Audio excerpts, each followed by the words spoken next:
사람은 누구나 누군가와 진심 어린 대화를 나누기를 원합니다.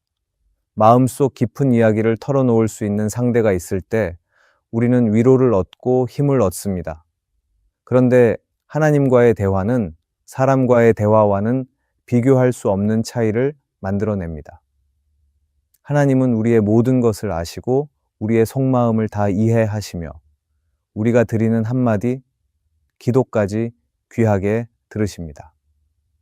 그래서 기도는 단순히 종교적인 의무가 아니라 하나님과 나누는 살아있는 대화입니다. 진실한 기도 안에는 우리의 눈물이 담기고 감사가 담기며 회개와 결단이 담깁니다. 하나님과 진실하게 대화하는 사람들에게는 삶을 바꾸는 특별한 특징이 나타납니다. 오늘은 그 특징들을 살펴보며 우리가 어떤 태도로 하나님 앞에 서야 할지를 함께 나누고자 합니다. 첫째, 하나님과 대화하는 사람은 기도를 통해 하나님의 시선으로 자신을 바라봅니다. 사람은 누구나 스스로를 바라보는 눈을 가지고 살아갑니다. 그러나 그 눈은 언제나 제한적이고 때로는 왜곡되기도 합니다. 우리는 자주 자신을 과소평가하거나 반대로 과대평가합니다. 어떤 순간에는 너무 부족해 보이고 또 다른 순간에는 스스로를 대단하게 여깁니다. 하지만 기도의 자리에서 하나님과 대화하기 시작하면 그 시선이 달라집니다. 기도는 단순히 내 마음을 털어놓는 행위가 아니라 하나님의 시선으로 나 자신을 다시 바라보게 하는 시간이 됩니다. 사람의 눈에는 실패자로 보일지라도 하나님의 눈에는 여전히 소중한 자녀입니다. 내가 넘어지고 실수해도 하나님은 나를 버리지 않으시고 사랑으로 품어주십니다. 그러나 기도하지 않는다면 우리는 자꾸 세상의 기준으로 자신을 평가하게 됩니다. 세상이 정한 성공과 실패의 기준에 따라 스스로를 재며 때로는 자랑으로 교만해지고 때로는 열등감으로 주저앉습니다. 기도는 이러한 잘못된 시선을 바꾸어 줍니다. 하나님 앞에서 기도할 때 우리는 하나님의 말씀을 기억하고 그분이 주시는 진실한 시각으로 자신을 바라보게 됩니다. 다윗의 시편을 보면 그는 끊임없이 하나님께 기도하며 자신의 모습을 하나님 안에서 재정립했습니다. 다윗은 왕이 되었을 때도 교만하지 않았고 죄를 지었을 때도 회개하며 다시 하나님께 나아갔습니다. 그는 자신을 바라볼 때 늘 하나님의 시선 속에서 보았습니다. 그래서 그는 잘못했을 때는 주저하지 않고 회개할 수 있었고 높임을 받을 때는 교만하지 않고 하나님께 영광을 돌릴 수 있었습니다. 이것이 바로 기도를 통해 자신을 하나님의 눈으로 바라본 사람의 모습입니다. 우리 역시 기도하지 않으면 자신을 잘못된 눈으로 바라보기 쉽습니다. 가진 것과 이루어 놓은 성과로 자신을 높이거나 반대로 작은 실패에 스스로를 무너뜨리기도 합니다. 그러나 기도하는 순간 우리는 하나님의 마음을 경험하게 됩니다. 하나님이 나를 얼마나 귀하게 여기시는지, 내가 얼마나 사랑받고 있는 존재인지 깨닫게 됩니다. 기도는 우리의 마음을 낮추고 동시에 세워줍니다. 기도 속에서 우리는 하나님의 자녀라는 정체성을 붙들게 되고 그 시선 속에서 진정한 자존감을 회복하게 됩니다. 하나님의 시선으로 자신을 바라보는 것은 삶의 태도 전체를 바꿉니다. 더 이상 사람들의 평가에 흔들리지 않고 비교와 경쟁에 지치지 않습니다. 오히려 하나님이 주신 자리에서 감사하며 살아갈 수 있습니다. 또한 내가 가진 연약함조차도 하나님의 은혜로 채워진다는 사실을 알게 되기에 부족함 때문에 낙심하지 않고 오히려 하나님께 더 의지하게 됩니다. 기도는 우리를 교만에서 건져주고 절망에서도 건져줍니다. 그 과정 속에서 의인은 더욱 굳건히 세워집니다. 기도를 통해 자신을 하나님의 눈으로 보는 사람은 다른 사람을 대하는 태도도 달라집니다. 자신을 하나님의 사랑받는 존재로 볼 때 이웃도 똑같이 하나님의 사랑을 받는 존재로 보게 됩니다. 그래서 쉽게 판단하거나 정죄하지 않고 더 넓은 마음으로 품을 수 있게 됩니다. 기도는 자기 이해뿐 아니라 관계의 이해까지 변화시키는 힘을 가지고 있습니다. 우리는 매일 기도의 자리에서 이런 시선을 회복해야 합니다. 하나님, 내 눈으로 나를 보지 않게 하시고 주님의 눈으로 나를 보게 해 주십시오 라는 고백이 필요합니다. 그러면 우리는 더 이상 세상에 묶이지 않고 하나님의 사랑 안에서 자유로워질 수 있습니다. 하나님과 진실하게 대화하는 사람은 언제나 자신의 연약함과 부족함을 솔직히 인정하면서도 동시에 하나님의 사랑 안에서 존귀한 존재로 자신을 바라봅니다. 이 균형 잡힌 시선이 삶의 모든 순간을 새롭게 빚어갑니다. 기도의 자리에서 하나님과 나누는 대화가 바로 우리를 다시 세우고 올바른 눈을 갖게 하는 은혜의 통로가 될 것입니다. 둘째, 하나님과 대화하는 사람은 기도를 통해 용서를 배우고 실천합니다. 사람은 누구나 관계 속에서 살아갑니다. 가정에서도, 직장에서도, 교회에서도 우리는 서로 어울리며 하루를 보냅니다. 그런데 관계가 있는 곳에는 언제나 상처가 생길 수 있습니다. 사소한 말 한마디가 마음에 깊은 흔적을 남기고 작은 오해가 큰 갈등으로 자라나기도 합니다. 가까운 사람일수록 그 상처는 더 크게 다가옵니다. 그래서 용서는 언제나 필요하지만 동시에 가장 어려운 일입니다. 억울함이 남아있고 기억에서 쉽게 지워지지 않기 때문에 용서는 결심만으로는 잘 되지 않습니다. 바로 그 자리에서 기도가 필요합니다. 하나님과 진실하게 대화할 때 비로소 우리는 용서의 힘을 얻게 됩니다. 기도하는 사람은 먼저 자신이 하나님의 용서를 받은 존재임을 깨닫습니다. 우리는 모두 죄인이었고 하나님의 은혜가 아니면 구원받을 수 없는 사람들이었습니다. 하나님께서는 우리의 죄를 끝까지 따져 묻지 않으시고 예수 그리스도의 십자가로 용서해 주셨습니다. 그 사실을 기도 가운데 깊이 묵상할 때 다른 사람을 용서하지 못할 이유가 사라집니다. 내가 이미 끝없는 은혜로 용서받은 사람이라면 내게 상처를 준 사람도 용서해야 한다는 마음이 생깁니다. 용서는 내 의지가 아니라 하나님의 은혜를 경험할 때 자연스럽게 흘러나오는 열매입니다. 요셉의 삶은 용서의 본을 보여줍니다. 그는 어린 나이에 형들의 미움으로 노예로 팔려가고 억울한 누명까지 쓰며 감옥에 갇히는 고난을 겪었습니다. 그러나 요셉은 모든 과정을 지나 하나님의 계획을 보았습니다. 형들을 다시 만났을 때 그는 그들을 정죄하지 않고 용서했습니다. 하나님께서 나를 먼저 이곳에 보내셔서 생명을 구하게 하셨다는 고백은 인간의 억울함을 뛰어넘는 신앙의 고백이었습니다. 요셉은 자신을 해한 형들을 원망할 수도 있었지만 하나님과의 깊은 교제 속에서 용서할 수 있었습니다. 기도가 아니고서는 이런 고백은 나올 수 없었습니다. 기도는 우리의 마음을 바꾸는 능력이 있습니다. 처음 기도할 때는 원망과 분노가 가득할 수 있습니다. 하나님, 왜 저 사람이 나를 이렇게 힘들게 합니까? 왜 이런 상황을 허락하셨습니까? 라는 말이 쏟아져 나올 수도 있습니다. 그러나 기도를 멈추지 않고 하나님께 계속 나아갈 때 성령께서 우리의 마음을 만져주십니다. 억울한 감정은 차츰 사라지고 하나님의 시선으로 상대를 보게 됩니다. 결국 용서는 내 힘으로 억지로 하는 것이 아니라 기도 가운데 하나님이 주시는 마음으로 가능해집니다. 용서는 상대를 위한 것 같지만 사실은 나 자신을 위한 하나님의 은혜입니다. 미움과 원망을 붙들고 있으면 마음이 무거워지고 신앙생활의 기쁨도 사라집니다. 그러나 용서할 때 묶여있던 마음이 풀리고 하나님의 평안이 우리 안에 들어옵니다. 기도 속에서 용서를 배우는 것은 결국 내 영혼을 자유롭게 하는 길입니다. 하나님은 기도를 통해 우리를 치유하시고 상처를 회복시키시며 용서를 결단할 수 있는 힘을 주십니다. 우리 삶 속에도 용서하지 못한 일들이 있을 수 있습니다.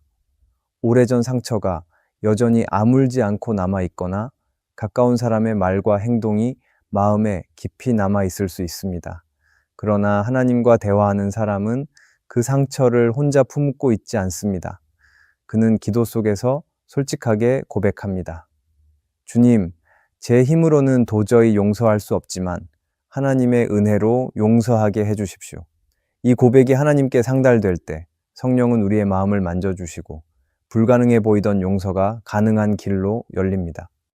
하나님과 진실하게 대화하는 사람은 용서를 배우는 데서 멈추지 않습니다. 그는 기도 가운데 받은 용서를 실제 행동으로 옮깁니다. 때로는 직접 찾아가 사과하거나 마음속에서 상대를 축복하며 원망을 내려놓습니다. 이런 삶은 세상 사람들에게는 이해되지 않을 수 있지만 하나님의 은혜를 경험한 사람에게는 자연스러운 열매입니다. 용서를 실천하는 성도들이 있을 때 교회는 분열되지 않고 하나 되며 하나님의 사랑이 더욱 선명하게 드러납니다. 결국 하나님과의 대화는 우리를 용서의 길로 이끌어 갑니다.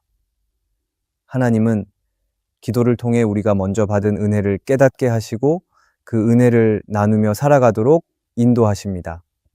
하나님과 대화하는 사람은 그래서 용서를 멀리하지 않고 기도로 배운 사랑을 실천하여 이웃을 품습니다. 그 자리에서 교회는 세워지고 하나님은 그 삶을 기뻐하십니다. 셋째, 하나님과 대화하는 사람은 기도의 시간에 참된 위로를 경험합니다. 사람은 누구나 마음속 깊은 곳에 알게 모르게 쌓여있는 상처와 아픔을 가지고 살아갑니다. 다른 사람에게는 내색하지 않지만 홀로 있을 때는 눈물이 흐르기도 하고 설명하기 어려운 허전함과 외로움에 시달리기도 합니다. 이 세상은 다양한 방식으로 위로를 제공한다고 말합니다. 음악이나 여행, 친구와의 만남, 잠시 잊게 해주는 오락 등이 있습니다. 그러나 그것들은 잠시 마음을 달래줄 수는 있어도 근본적인 위로가 되지는 못합니다. 상처는 여전히 남아있고 문제는 여전히 해결되지 않은 채 마음은 다시 무겁게 가라앉습니다. 그렇기에 참된 위로는 오직 하나님께로부터만 올 수 있습니다. 그리고 하나님께서 우리에게 위로를 주시는 가장 중요한 자리가 바로 기도의 시간입니다. 기도는 단순히 우리의 필요를 요청하는 시간이 아니라 하나님의 품 안에 머무는 시간입니다. 마치 어린아이가 부모의 품에 안기듯 기도는 우리의 마음을 하나님께 맡기고 그분의 사랑을 경험하는 자리입니다. 눈물을 흘리며 기도할 때 하나님은 우리의 눈물을 보시고 말씀으로 위로하시며 성령을 통해 평안을 부어주십니다. 세상에서는 도무지 설명할 수 없는 평안, 상황은 그대로인데도 마음이 가벼워지는 평안이 바로 기도 속에서 주어집니다. 하나님과 대화하는 사람은 이 경험을 반복적으로 누리며 그 위로 속에서 다시 일어날 힘을 얻습니다. 성경 속 한나는 이 사실을 잘 보여줍니다.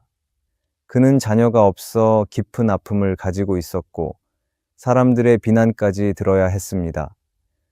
그러나 한나는 그 마음을 억지로 감추지 않았습니다.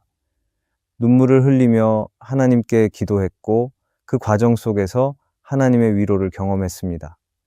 성경은 한나가 기도한 후 얼굴에 근심이 없었다고 기록합니다. 상황은 달라진 것이 없었지만 하나님의 위로가 마음을 가득 채우니 근심이 사라졌던 것입니다. 이것이 바로 기도의 자리에서 주어지는 참된 위로입니다. 우리는 종종 상황이 바뀌어야 위로가 올 것이라고 생각합니다. 문제가 해결되어야, 억울한 일이 사라져야, 원하는 것이 이루어져야 비로소 위로를 받을 수 있다고 여깁니다.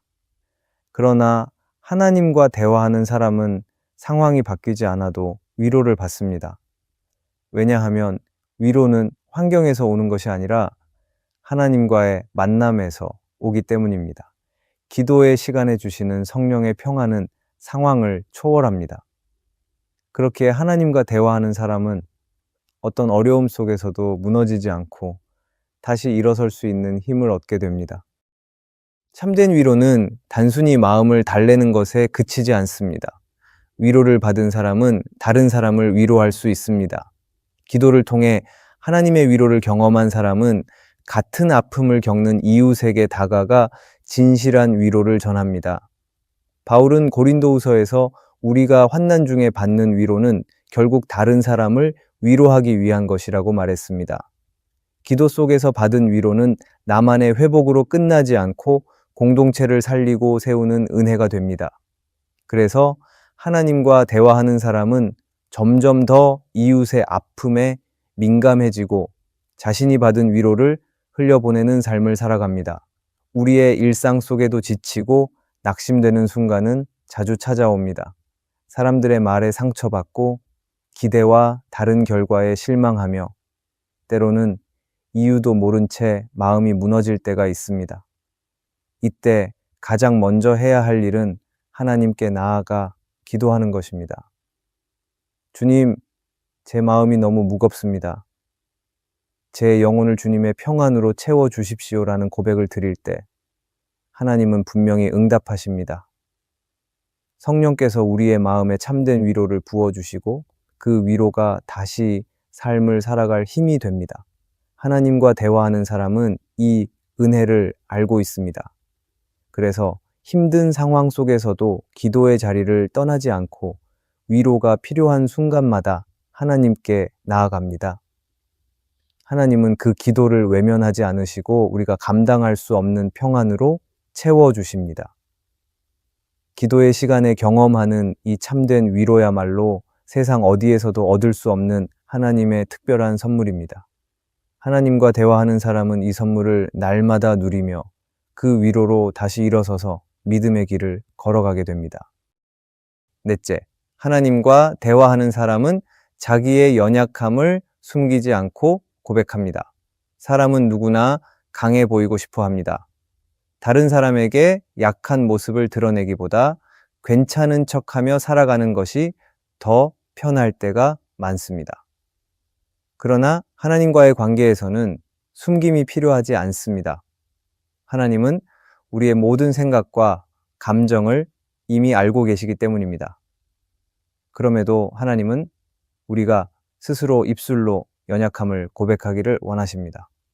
왜냐하면 고백할 때 비로소 하나님의 은혜가 우리 안에 들어오기 때문입니다. 하나님과 진실하게 대화하는 사람은 그래서 자신의 연약함을 숨기지 않습니다. 그는 실패와 두려움, 마음속 깊은 상처까지도 하나님 앞에 솔직하게 드러냅니다. 우리는 흔히 기도를 할 때 잘 다듬어진 말로 하나님께 나아가려고 합니다. 하지만 하나님께서는 화려한 표현을 원하시지 않습니다. 하나님은 진실한 마음을 원하십니다. 예레미야 선지자는 깊은 좌절과 눈물 가운데서도 그대로 하나님께 부르짖었습니다. 다윗은 시편에서 분노와 억울함, 두려움까지도 솔직히 쏟아냈습니다. 이처럼 하나님과 대화하는 사람들은 숨기지 않고 있는 그대로의 마음을 올려드렸습니다. 그 고백 속에서 하나님은 위로를 주셨고 새로운 힘을 부어주셨습니다. 기도에서 연약함을 고백하는 것은 패배가 아니라 회복의 시작입니다. 내가 무너졌다는 것을 인정할 때 하나님은 다시 일으켜 주십니다. 내가 연약하다고 말할 때 하나님은 그 자리에 강함을 채워 주십니다. 기도하지 않는 사람은 자신의 약함을 감추고 스스로 해결하려 하지만 결국 한계 앞에서 무너집니다. 그러나 하나님과 대화하는 사람은 오히려 약함을 인정하면서 하나님을 더 깊이 의지합니다.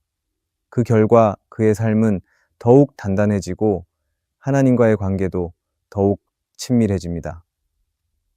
팀 켈러는 그의 책 기도에서 이렇게 말했습니다.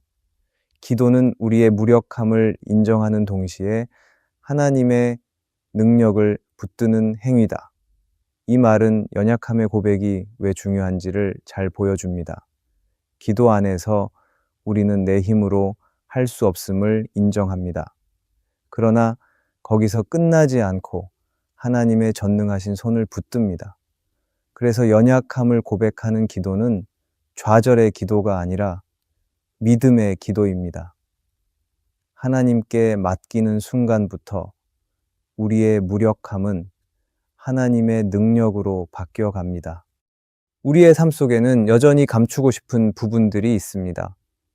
사람들에게는 말하지 못하는 수치와 실패, 혼자 감당하고 있는 고민들이 있습니다. 그러나 하나님은 우리가 그 모든 것을 숨기지 않기를 원하십니다. 주님 앞에서만큼은 가식 없이 나아가야 합니다. 주님, 저는 두렵습니다. 저는 실패했습니다. 저는 연약합니다. 라는 고백을 드릴 때 하나님은 그 마음을 결코 외면하지 않으십니다. 오히려 그 고백을 통해 하나님은 우리를 더 깊이 만나 주십니다. 연약함을 고백하는 사람은 동시에 하나님의 은혜를 더 크게 경험합니다.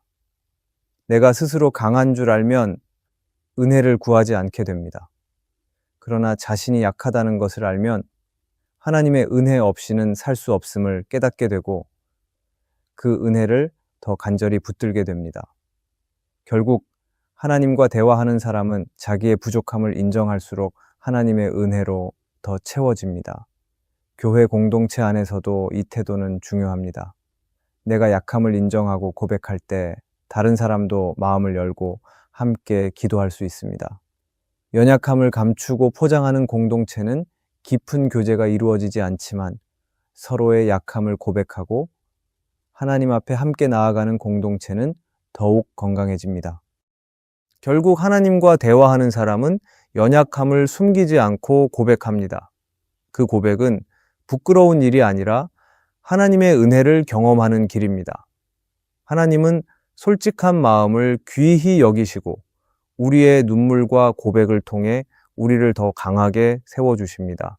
그러므로 우리는 기도의 자리에서 있는 그대로의 나를 드러내며 하나님께 모든 것을 맡기고 의지해야 합니다. 그때 하나님은 우리의 연약함을 은혜로 덮으시고 새로운 힘을 주셔서 믿음의 길을 끝까지 걷게 하십니다. 하나님과 진실하게 대화하는 삶은 우리를 새롭게 빚어갑니다. 기도의 자리에서 우리는 하나님의 시선으로 자신을 바라보고 용서를 배우며 참된 위로를 경험하고 연약함을 고백하는 용기를 얻습니다. 이렇게 살아가는 성도는 흔들리지 않고 하나님의 은혜 안에서 더 깊이 뿌리내리게 됩니다. 그러므로 우리는 매일 하나님 앞에 솔직하게 나아가며 그분의 은혜를 삶 속에서 누려야 합니다. 오늘의 말씀이 은혜가 되셨다면 댓글에 아멘이라고 적어주시면 감사하겠습니다. 여러분들이 남겨주시는 댓글은 정말 큰 힘이 됩니다. 그리고 여러분들이 눌러주시는 좋아요와 구독도 큰 힘이 됩니다. 오늘도 함께 해주셔서 감사합니다. 기도하겠습니다. 주님, 오늘 말씀을 통해 하나님과 더 진실하게 대화하는 삶을 선택하기를 원합니다. 제 안의 연약함을 고백하며 용서를 실천하는 힘을 주옵소서. 위로가 필요한 순간마다 주님의 평안으로 채워주시고 흔들릴 때마다 다시 일어서게 하옵소서. 언제나 주님의 시선으로 저를 바라보며 은혜 안에서 살아가게 하옵소서. 예수님의 이름으로 기도합니다. 아멘.